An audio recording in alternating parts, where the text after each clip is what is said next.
Bodhisattva Samantabhadra. Then Bodhisattva Samantabhadra rose from his seat in the midst of the assembly, prostrated himself at the feet of the Buddha, circled the Buddha 3 times to the right, knelt down, joined his palms, and said, "O world-honored one of great compassion! For the multitude of bodhisattvas in the assembly, as well as for all sentient beings who cultivate Mahayana in the Dharma-ending age, please explain how they should practice, having heard about this pure realm of complete enlightenment. World-honored one, if these sentient beings come to understand illusion, then body and mind are also illusory. How can they then use illusion to remedy illusion? If all illusory characteristics were exhausted and extinguished, then there would be no mind. Who is it that practices?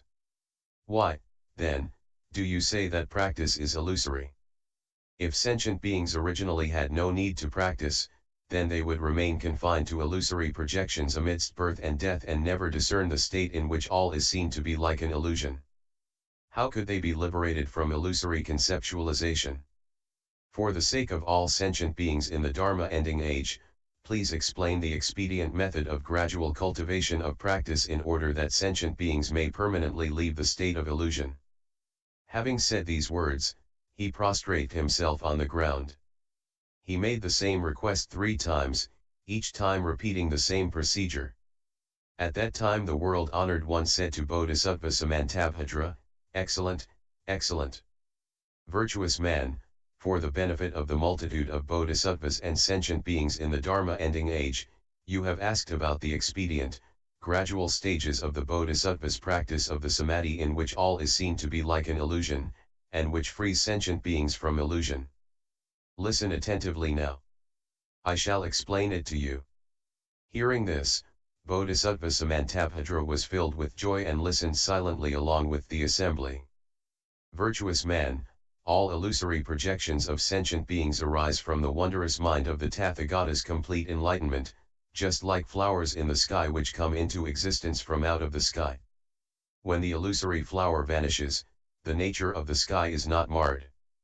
Likewise, the illusory mind of sentient beings relies on illusory cultivation for its extinction. When all illusions are extinguished, the enlightened mind remains unmoved. Speaking of enlightenment in contrast to illusion is itself an illusion. To say that enlightenment exists is to not have left illusion yet. However, to say that enlightenment does not exist is also no different. Therefore, the extinction of illusion is called the unmoving mind of enlightenment. Virtuous man, all bodhisattvas and sentient beings in the Dharma-ending age should separate themselves from all illusory projections and deluded realms. However, when one clings firmly to the mind that separates from all illusory projections and deluded realms, this mind should also be taken as an illusion, and one should separate oneself from it. Because this separation is an illusion, it should also be separated.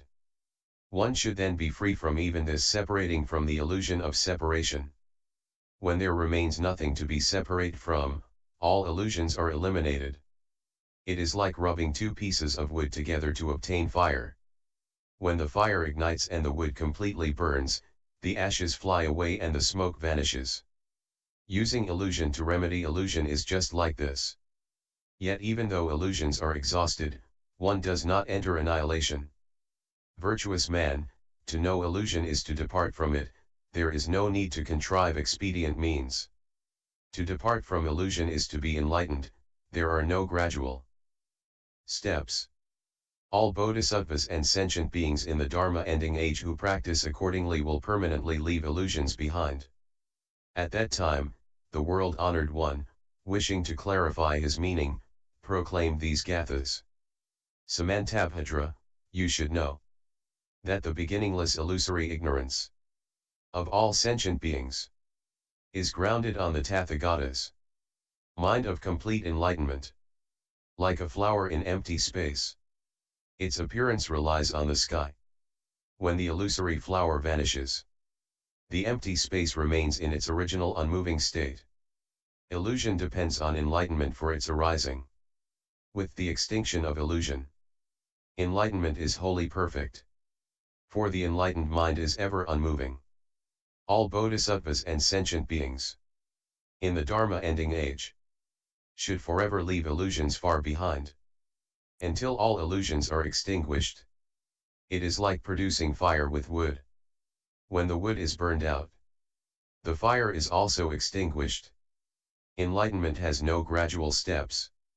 The same applies to expedient means.